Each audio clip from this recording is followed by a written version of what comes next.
une espèce de comics aux éditions Delcourt de Kurt Busiek et Carlos Pacheco, Aerosmith. Une uchronie de la Première Guerre mondiale. Voilà, c'est ça. On est dans un univers très proche du nôtre, sauf qu'il y a de la magie, il y a des dragons, il y a des créatures magiques en tout genre. Et pour autant, la situation géopolitique de cet univers, de cette Europe alternative, est très proche de la nôtre. Donc il va y avoir une guerre mondiale qui va commencer. Et les États-Unis vont envoyer un contingent d'hommes capables de voler.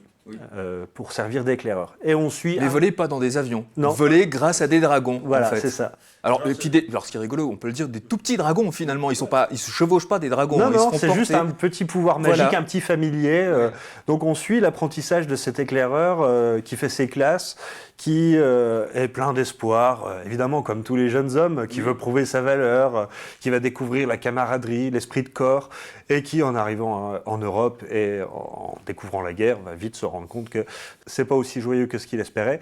Même si on a un dragon sur le coin de l'épaule, ça reste la guerre, la mocheté, la dureté, les pertes de ses amis, l'obligation de suivre les ordres, y compris si les ordres sont absolument dégueulasses.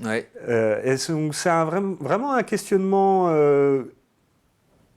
philosophique sur la guerre, sous couvert de divertissement, parce que c'est la Première Guerre mondiale, mais il y a des dragons. Donc il y a un côté extrêmement cool, fun dans l'univers, dans ce mélange, dans ce mashup. Et puis dans le dessin qui est très coloré, très Pepsi. Le dessin est très comics.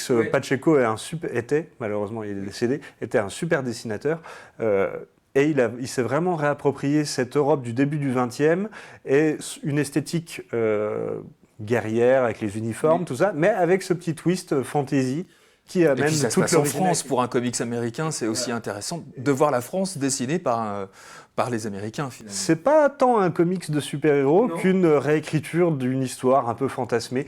Moi, l'univers me fait pas mal penser à la Brigade Chimérique ou à ce courant un peu steampunk ou radium punk, ce genre de choses. Et c'est très original, c'est très bien fait, c'est en 2 tomes. Tout va bien. Et puis, comme tu le disais, ça parle quand même du nationalisme qui conduit à la guerre. Sous cet apport fun, sous cette couverture fun, il y a quand même des questionnements... d'une jeunesse sacrifiée par ça. Donc, vraiment, à lire ce comics qui est justement en 2 tomes, donc les 2 tomes sont sortis, illustré vraiment de belle manière par Carlos Pacheco, et c'est de Kurt Busiek, ça s'appelle Aerosmith, et c'est aux éditions Delcourt.